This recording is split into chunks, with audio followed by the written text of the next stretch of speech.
Bismillahirrahmanirrahim. Assalamualaikum warahmatullahi wabarakatuh. Halo teman-teman mahasiswa semuanya, bagaimana keadaannya? Sehat terus ya? Kita bertemu lagi di mata kuliah jaringan komputer atau komputer networking di pertemuan ke-7. Di mana pertemuan ke-7 ini kita akan mencoba membahas tentang topik internet ya. Nah, lanjutan dari internet bagian pertama di pertemuan ke-6. Nah, sekarang kita masuk ke materi lanjutannya. Nah, setelah teman-teman mengenal tentang protokol, kemudian tentang internet, kemudian tentang konsep NAT, ya. Nah, maka selanjutnya adalah teman-teman akan saya jelaskan tentang teknologi atau konsep dari Triple W atau kependekan dari World Wide Web. Pernah dengar, Pak? Pernah. Saya yakin teman-teman di sini sudah tidak asing lagi dengan yang namanya Triple W ini atau World Wide Web.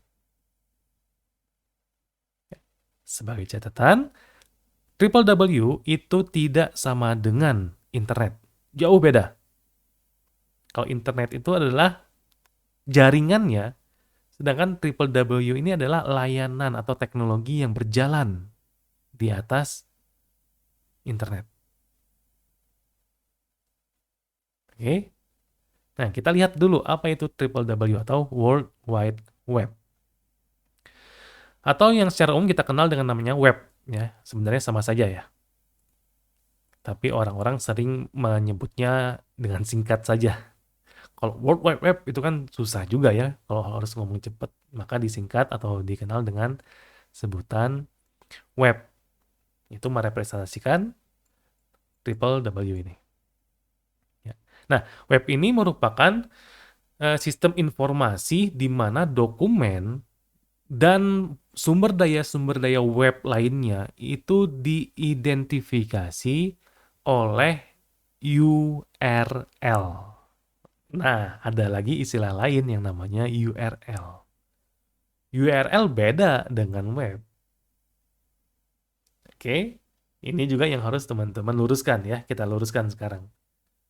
Ya, banyak orang yang bilang, ya URL-nya apa? URL-nya itu web ini misalkan. Salah, itu beda. Penerapannya beda. Ya, web itu identik sama Triple W ini, sedangkan URL itu merupakan Uniform Resource Locator. Ya, atau teman-teman kenal dengan istilah linknya. Nah, itu URL. Nah, URL ini merupakan lokasi di mana semua resource dari web, kemudian dokumen-dokumennya tersimpan. Jadi kalau misalkan URL-nya adalah HTTPS, kemudian facebook.com, maka semua data, semua resource, semua dokumen ada tersimpan di facebook.com. Maka dari URL tadi akan di-linkkan ke lokasi tersebut. Ya, paham ya? Sekarang sudah tidak bingung lagi ya, nggak merasa, oh berarti selama ini saya salah Pak menggunakannya. Ya mungkin penerapannya salah. Sekarang sudah paham bedanya seperti apa.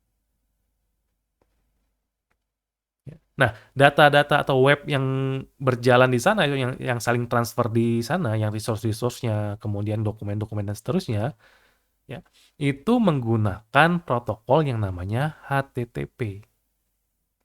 Maka HTTP inilah yang akan menjadi jalan buat masuk keluarnya resource ataupun data-data yang menggunakan teknologi web ini.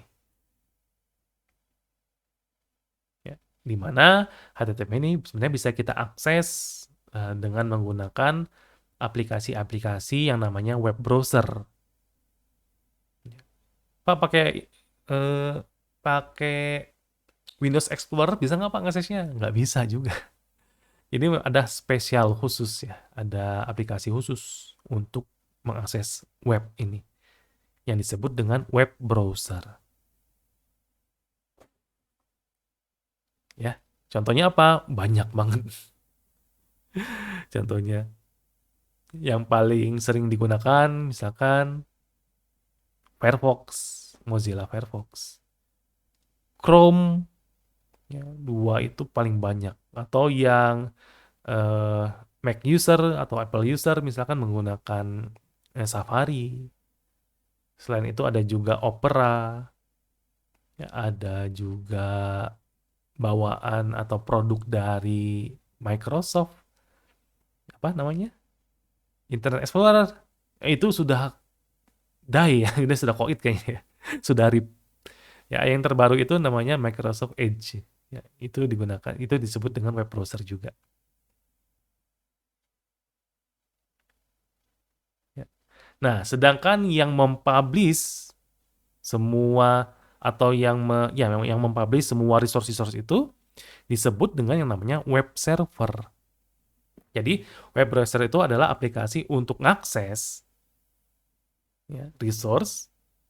Ya, kemudian eh, web browser ini adalah sebagai layanan untuk memberikan resource-nya.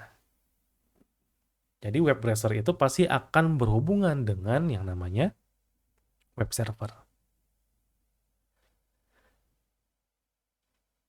Nah, ini beberapa contoh atau beberapa layer ya yang kita kenal di internet. Ya, ada konten, ada search engine, ada browser, ada World Wide Web di dalamnya, ada internet, ada network, ada komputer. Ya, ini layer-layernya. Jadi ketika kita ingin dari komputer ingin mengakses konten, kita sebenarnya melewati layer-layer ini.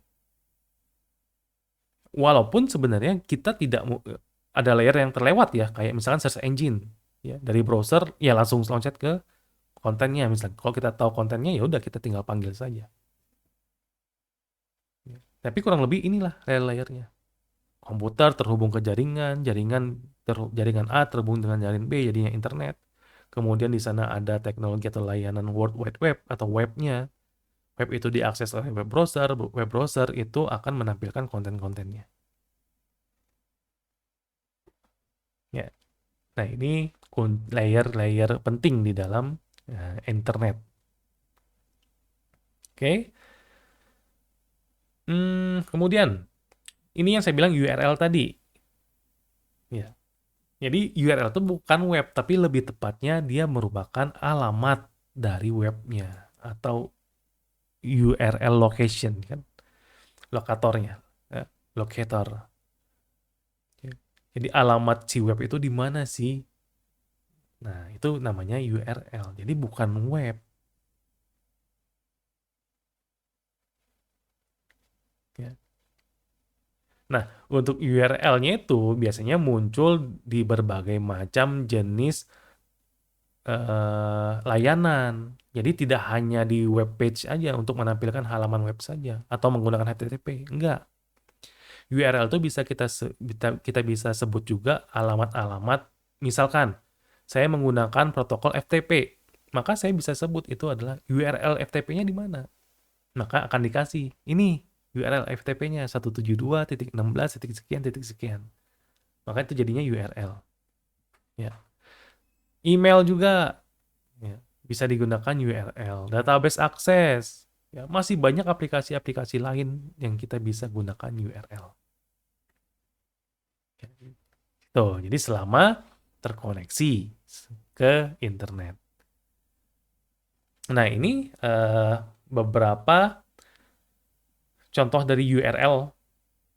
Ya, ini beberapa contoh dari URL. Jadi kalau misalnya kita buka konsep dari URL-nya itu, ya, akan terdiri dari berbagai macam komponen sebenarnya. Ya, jadi kan ini URL nih. Ya. Nah, ini sebenarnya terdiri dari berbagai macam komponen. Ada yang namanya host, ada ini protokol ya, ini protokol. Kemudian ada yang namanya hostnya, hostname-nya. Kemudian ada yang namanya subdirectory. Kemudian yang paling akhir biasanya ya, yang ada ekstensi .php, .html, itu biasanya disebut dengan file name-nya. Ya, ini lokasi dari URL tersebut atau website tersebut. Ya, nah untuk belakangnya atau domainnya, bukan domain ya, tapi untuk oh ya domain ya. Domainnya macam-macam, bisa .com, .name, .org, .gov, .edu. Ya, masih banyak lagi contoh-contoh yang lain. Nah, ini skema dari URL. Ya, nah ini teman-teman merupakan skema dari URL lengkapnya. Sebenarnya yang kita lihat itu merupakan apa ya istilahnya ya, penyempitannya atau sudah dikompres sebenarnya. Nah, kalau kita buka URL itu sebenarnya banyak sekali bagian-bagiannya atau part-partnya itu banyak banget. Ada yang itu dengan skema, ya skemanya itu kan tadi misalkan pakai skema apa nih? Ya, mau pakai skema HTTP, mau pakai skemanya HTTP, HTTP, kemudian FTP, ya, mau pakai DNS dan seterusnya. Oke, nah ini bentuk-bentuknya ada user info, ada add, ada tanda garis miring 2.2. Ini skema, authority-nya, path, kemudian query kalau ada query-nya, kemudian baru fragment-nya. Nanti di authority ini akan di breakdown lagi menjadi isinya ini. User infonya, hostnya, portnya. Sehingga kalau digabungkan ya kurang lebih jadinya seperti ini. Itu URL scam-nya.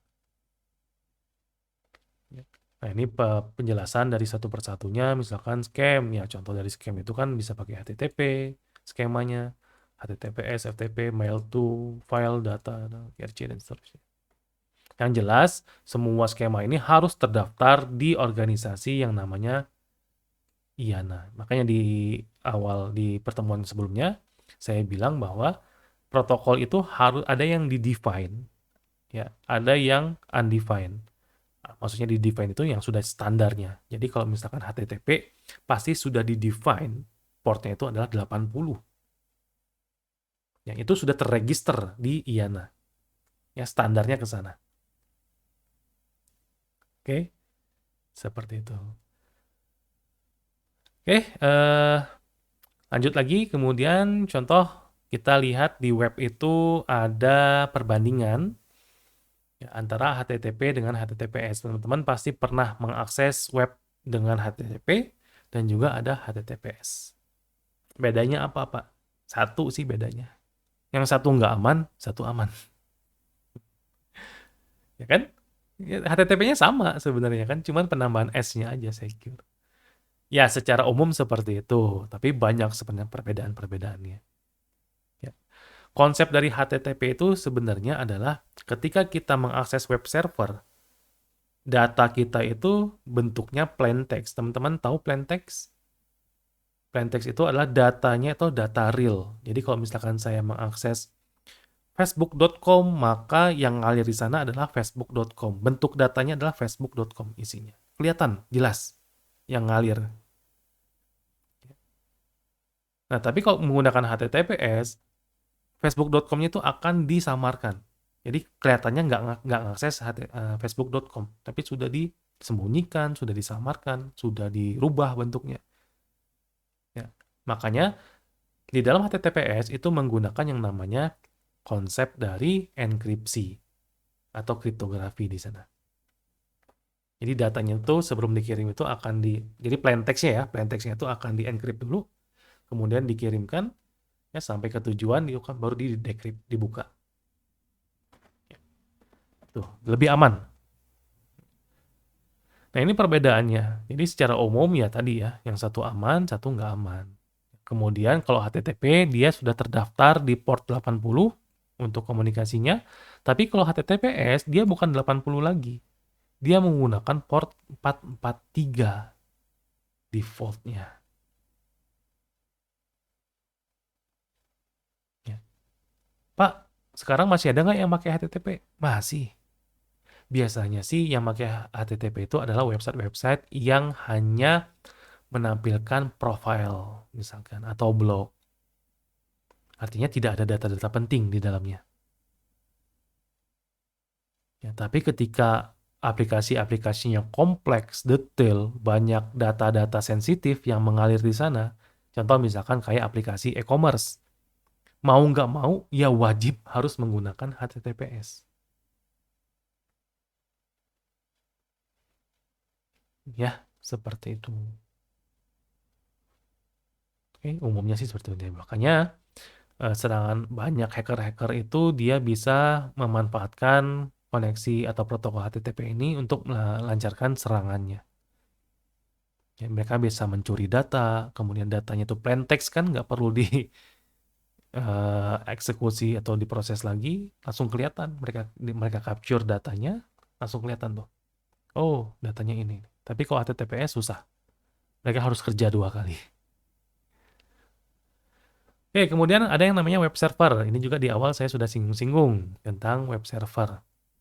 Jadi ketika kita menggunakan web browser di komputer kita, terus kita ingin request halaman Facebook atau halaman Google atau halaman apapun, website apapun, maka yang kita akan hadapi itu adalah yang namanya web server. Facebook punya web server sendiri, Detik punya web server sendiri, Unpas punya web server sendiri. Ya. Jadi nggak akan salah, nggak akan pernah ngebelok gitu ya, nggak akan pernah salah requestnya. Kalau minta requestnya ke sini pasti diarahkan ke sini, kecuali nanti ada beberapa teknik ya, teknik serangan yang bisa membelokkan request tadi. Ya, oke kita nggak masuk ke sana lah. Nah, jadi web server itu merupakan sebuah software server ataupun hardware server yang memang dia dedicate untuk melayani request dari klien. Request apa Pak? Request dari web itu sendiri. Ya, seperti itu. Jadi khusus menangani permintaan-permintaan atau request dari klien. Nah, yang perlu teman-teman catat di sini, satu perangkat web server atau satu web server itu bisa mempunyai banyak website atau banyak web. Nggak cuma satu. Jadi ketika saya punya, misalkan ya, Unpas punya website A, website B, website C, dan seterusnya. Walaupun dia punya banyak website, sebenarnya dia dalam satu server. Bisa seperti itu. Atau bisa, ya kalau cost-nya banyak, uangnya banyak, perusahaannya atau organisasinya, satu web server, satu website. Boleh, silakan. Nggak ada masalah. Ya. Tapi balik lagi kan ya. Nggak murah kita membangun server web ini. Ya. Nah, request-nya pakai apa? Yang tadi yang saya bilang. Bisa pakai HTTP, bisa pakai HTTPS, ya. Dan protokol-protokol yang yang berhubung, yang saling berhubungan lah, ya, dengan web server itu. Nah, buat aksesnya pakai yang namanya web browser. Ini di awal juga saya jelaskan, ya. Ini lebih detailnya. Kemudian contoh-contohnya ya ini sudah saya sebutkan, ada Safari untuk Apple user. Kalau Windows user juga biasanya banyak yang menggunakan Firefox, atau Linux user juga banyak menggunakan Firefox. Kemudian Chrome ada buatannya Microsoft ya, Edge. Kemudian ada juga Opera. Kalau teman-teman tanya ke saya, Pak Dodi pakai apa di rumahnya? Saya pakai 3, Firefox, Chrome, sama Opera. Ya, tergantung penggunaannya. Jadi jangan tanya aja, Pak gunanya buat apa ya? Tapi intinya adalah ini melakukan untuk digunakan sebagai memanggil atau merequest ya website-websitenya. Oke, kemudian secara umum ya ini kita bisa ambil kesimpulan bagaimana cara triple W itu bekerja ya, dari user, ini user nih. Ya. User dia akan request menggunakan protokol HTTP ke web server. Ya, kemudian kalau misalkan ada permintaan berhubungan dengan data, maka web server ini akan menghubungkan ke server data. Nanti data yang diminta apa akan dibalikan lagi ke web server, nanti dari web server itu akan dikirimkan lagi ke klien dengan menggunakan protokol yang sama. Ya. Nah, kalau misalkan digabungkan dengan konsep DNS, bagaimana? Ya. Nah, silakan teman-teman mahasiswa di sini coba gambarkan dari gambar skema di depan. Ya. Ketika skema ini di-combine dengan konsep DNS, bagaimana penggambarannya? DNS servernya ada di mana dan seterusnya. Terus alurnya bagaimana? Oke, coba digambarkan, nanti akan kita bahas. Oke, itu kemudian komunikasi di internet, apapun yang kita bisa lakukan, Pak, di dalam internet. Betul, apapun bisa kita lakukan. Ya, termasuk komunikasi di dalam internet. Nah, banyak sekali layanan-layanan komunikasi yang bisa kita gunakan. Email, ini paling umum nih. Paling umum, paling banyak penggunanya, email. Ya. Itu buat saling berkomunikasi. Surat menyurat, tetapi sudah menggunakan digital. Ya, sistem elektronik. Kemudian instant messaging. Nah, di sini juga sudah menggunakan ya. Ada yang pakai WhatsApp, ada yang pakai Line, ada yang pakai KakaoTalk. Kemudian video conference. Nah, ini juga kan ada banyaknya ya. Pakai Google Meet, Zoom, Microsoft Teams misalkan. Kemudian ada blogging, ya, teman-teman yang senang nulis blog, ya, bisa digunakan untuk komunikasi. Kemudian entertainment and media, ada juga di e-commerce, ya, di e-commerce. Kemudian download software sampai dengan surveillance, ya, memantau di daerah di sebuah daerah, ya, misalkan menggunakan CCTV, IP cam dan lain-lainnya. Oke, itu saja ya yang bisa saya jelaskan di sisa pembahasan tentang topik internet ini. Jadi pertemuan 7 sudah selesai, maka tugas teman-teman selanjutnya adalah untuk mengeksplor dan belajar mandiri, diulang lagi apa yang sudah saya bahas di video pertama sampai dengan video ke-7 ini. Nah, nanti kita akan bertemu lagi di pekan depan untuk ujian tengah semester. Semoga berhasil, tetap semangat belajar, ya, jangan gugup, jangan takut, lakukan sebisa mungkin. Maksudnya sebisa mungkin ya artinya semaksimal ya, bukan sebisa ya, maaf. Lakukan semaksimal mungkin apa yang sudah teman-teman pelajari, segala macam. Insya Allah nanti soal-soalnya pasti akan berhubungan dengan apa yang sudah saya jelaskan. Itu saja. Kita ketemu lagi di pertemuan ke-8, mungkin 1 minggu atau 2 minggu berikutnya. Assalamualaikum warahmatullahi wabarakatuh. Jangan lupa jaga kesehatannya.